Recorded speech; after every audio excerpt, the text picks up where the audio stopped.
Alright, so what I'm looking at now is replacing my air filter in my 2015 Ram 2500.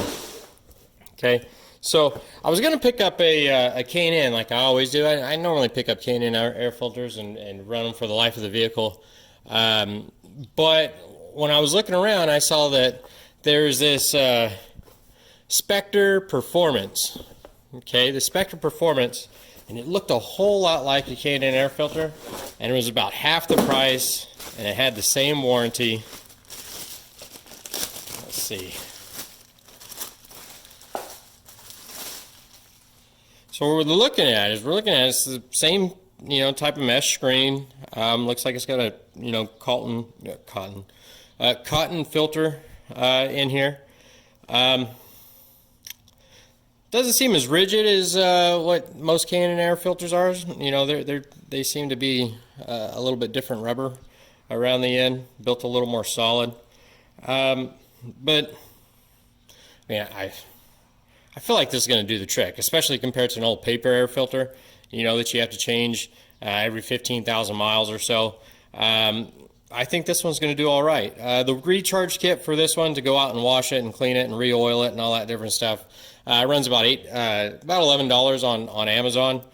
I picked this filter up for $25 on Amazon Prime. Had it here the next day, compared to the $52 or whatever that I was going to pay for the K&N air filter, from the same place. So I'm going to go ahead and pop this in, and I doubt there'll be any noticeable difference, but at least I won't have to change it as much and pay, $15 every time I need to put a new air filter in. So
there we go. About another 50 horsepower just right there.